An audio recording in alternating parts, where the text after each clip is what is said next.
महाराष्ट्राचे कुलदैवत असलेल्या जेजुरी गडावर चंपाषष्ठी उत्सवाची सांगता होत आहे। कुलधर्म कुलाचार धर्मानुसार या ठिकाणी विधी केला जातो।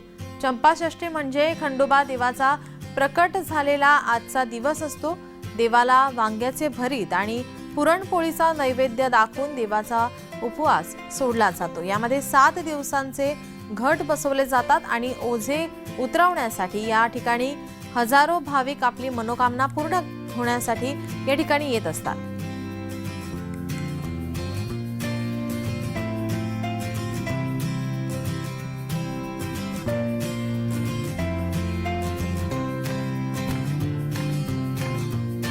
याचाच आढावा घेतला आमचे प्रतिनिधी नवनाथ बोरकर यांनी।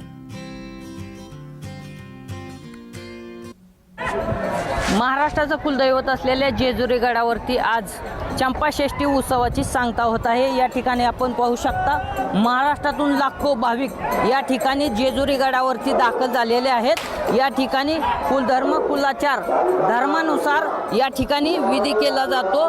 मोठ्या संख्येने या ठिकाणी लाखो भाविक या जेजुरी गडावरती दाखल झालेले आहेत। या चंपाषष्ठी उत्सवाची नेमकी महती काय आहे हे आपण जाणून घेणार आहोत। काय सांगाल या ठिकाणी चंपाषष्ठी उत्सवाची सांगता आज होत आहे? भगवान शंकराने मार्तंड भैरव जो अवतार घेतला तो आजचा दिवस मार्गशीर्ष महिन्याची षष्ठी देवाच्या मार्तंड भैरवाच्या अवतारावर जेव्हा फुलांचं उधळण केली जाते ती फुलं चाफ्याची होती म्हणून याला चंपा म्हणजे चाफा संस्कृतमध्ये असं म्हणतात आणि त्याची गोष्टी आज केली जाते। सर्व मल्हारी भाविक भक्तांना जय मल्हार आणि चंपाषष्ठीच्या शुभेच्छा देतो।